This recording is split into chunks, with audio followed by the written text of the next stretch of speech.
Having a crush is so much fun. My favorite part? When they ignore me. Here's the not so fun things we do when we have a crush. All right, a crush is never just a crush, okay? It's just a little crush. No, that's never real, right? But before I get into kind of the stuff that happens, like the funny things, weird things, kind of shitty things that we do and deal with when we're crushing on somebody, here's a little history lesson for you. So the word crush actually, they think, comes from the word mash, which is an 1870 kind of what they use to talk about when you're head over heels in love with somebody. So in 1870, they would use, oh, I mash on that bloke, right? And that would mean that you you were really head over heels about somebody. And then the word shifted into the word crush over time. That's how that language developed. So now, today, we use the word crush when you're feeling somebody, when you're attracted to somebody, when you're kind of really hoping that that person will notice you and text you back and call you back and slide into your DMs and give you all of this attention, maybe even start a relationship with you. But that's what we kind of have termed the word for really intense affection is to crush someone. And some people theorize that we use the word crush because it kind of can feel like this overall crushing feeling of understanding and of sanity, I think sometimes, right? Also, to crush, the word to crush means to force inwards. So to force inwards by compressing forcefully. So when we are crushing on someone, what we are actually doing is applying force within ourselves and on someone else. And that creates a psychological response within our brains that gets us thinking a whole bunch of different things and gets us to react instead of respond sometimes in a clear, healthy, and concise way. Okay, so what's the first kind of crazy thing that happens when we have a crush on somebody? Well, the first thing that we do is we become vulnerable and put our hearts on our sleeves, right? That's what we try to do. And what we're trying to really do is emote love and affection to somebody. But the thing is that sometimes we kind of take a few extra steps when it comes to that. So we daydream, we fantasize about that, we check our zodiac compatibility. So like, hey, are you a Leo? Hey, are you a Scorpio? How is this gonna go? Right? Don't pretend like you don't. Everybody does it. Everybody checks the zodiac compatibility. It's really funny. It's really hilarious sometimes too. It's just something that we do. But we also creep them on social media. We rewatch their stories.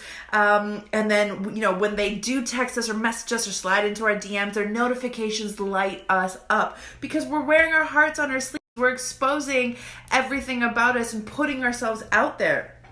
But the thing is that what can happen is that we can shift that into thinking that we can save them or help them or be their one and only for everything.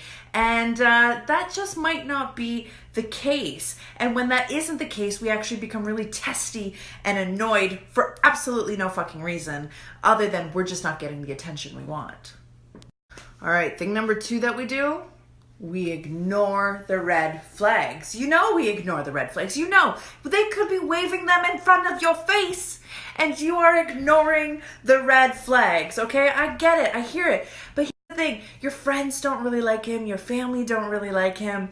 He's a good enough human and there really isn't a reason to not like him. But everyone's kind of wondering, is he good enough for you, right? That's one of the first indications that you may be ignoring some of the red flags, right? And when they tell you things like, I just can't be in a relationship right now, I'm healing, or I'm not looking for a relationship right now, we're like, that's okay. I don't want a relationship either. That's a fucking lie. That's a fucking lie, okay? And you ignore yourself. Ignore your sense of self. You ignore these red flags. And you're like, I'm just gonna like him from back here, from over here, and like fingers crossed and hope for the best, right? And then we ignore compatibilities and values that we may each have in life, right? Or some goals, right? So you might be thinking, this is the career path that I want. This is the life that I want. This is the type of relationship that I want. And when you have a crush, it's like you get hit by like the dump truck and you're just like, no, I don't have goals. I don't have dreams. I don't have things that I want to do in my life. I'm just going to travel across the world to wherever they are and like just be there with them and, live out of my van by the river under the bridge. And that'll be cool. Cool. The third thing we do is that we make excuses for our crushes, don't we? We make excuses for them. So firstly, what we do is we expend way too much energy in waiting for them to show up. And then we make excuses for their actions and behaviors. How many of you have done this? How many of you have done this? And then after your crush is over, you're like, what the fuck was I thinking? Why did I think that was okay behavior, right? When the fog of the crush, when the veil of the crush has lifted, you're like, what was that about? What was that about? It's okay, honey. You just had a crush. You had your rose-colored glasses on and they just came off and you're like, whoa, what's going on? So we make excuses for us and for them. So we look at their inconsistencies and say, oh, that's really cute. Your inconsistencies are really cute. We look at their inability to text back, and when they say, oh, I've just been busy, you're like, oh, yeah. Me too. Same. I've been busy. It takes seconds to text a person back. Really? No, nobody's that busy, okay? Here's the secret about men, all right? When a man wants you, you will know. When a woman wants you, you will know. When a person is into you, you will know, because no amount of busyness will keep them from messaging you. Do you hear that? Do you hear that? So when someone hasn't been messaging you consistently and has been saying, oh, I've been busy, red flag. That is you. And you're making an excuse for their behavior or lack of their behavior. Because when you're in a crush, are you single? Are you taken? Are you waiting? No, you know what? When people ask you, are you interested in dating? Are you doing investment? You hold yourself back because you've got this crush that isn't texting you back. Not fun. It's not fun. And you know what else is not fun? Not getting laid. Not getting your coochie fix, okay? That is not fun. And that's what happens when we have a crush and we shelve our coochie and we're like, we're just gonna wait over here until this guy texts me back and it'll be okay. And while I'm at it, I'm gonna learn about all their favorite things and I'm going to be like this perfect girl that they're gonna want me to be like, and I'm gonna take on their life traits, and all of a sudden I'm gonna start running and I'm gonna start eating all this food and I'm gonna start doing all of this stuff because they do it and it sounds like it's really cool. So maybe if I do it, they'll notice it and then we'll have something in common and I'll force the things to be in common and then we'll go on this thing and then it'll become white picket fence and life's, beautiful story. I'm tired. Aren't you tired? I'm tired. And the fourth thing that we do is we hold on to the story of this like magical love and then we call it manifesting, right? We put on this like really cute label on it and we're like, okay, I am manifesting my love. Well, here's the thing, honey. Okay, here is the thing, goddess. Manifesting is about embracing an overall feeling of success, not creating the how you're going to get there, okay? It is about observing, and it is about living and creating a lifestyle for yourself that leads you down the path to make choices that support you in your highest good, right? It shows you the things that are meant for you, whether they are a blessing, a season, or a reason.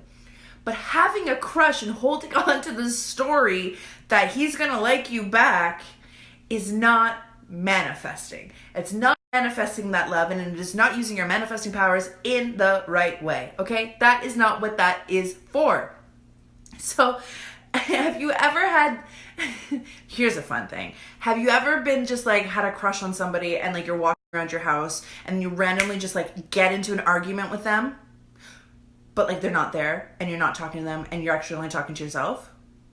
Yeah, because that's what having a crush does. So if that's what having a crush does, Carlen, you probably, you want to ask me, well, what's the even point of me having a crush? Why do I even want to do any of these things? Why do I want to be attracted to anybody anyways to begin with? Well, I mean, like, love is real and love exists. And I love crushes and I love love and I think that they're so great. But the point here is to take a breath, okay? Take a breath. Be honest about your feelings with yourself. Be honest with your feelings with them. And allow yourself to receive the love that you deserve. Allow yourself to receive. Allow someone to meet you halfway. At least halfway. If not, come and get you almost the whole way so that you can respond once you've put it out there. So my goddesses, put your hearts up, love on, love strong, and crush all you want. Just, be a little smart about it. Okay? I love you, I love you, I love you.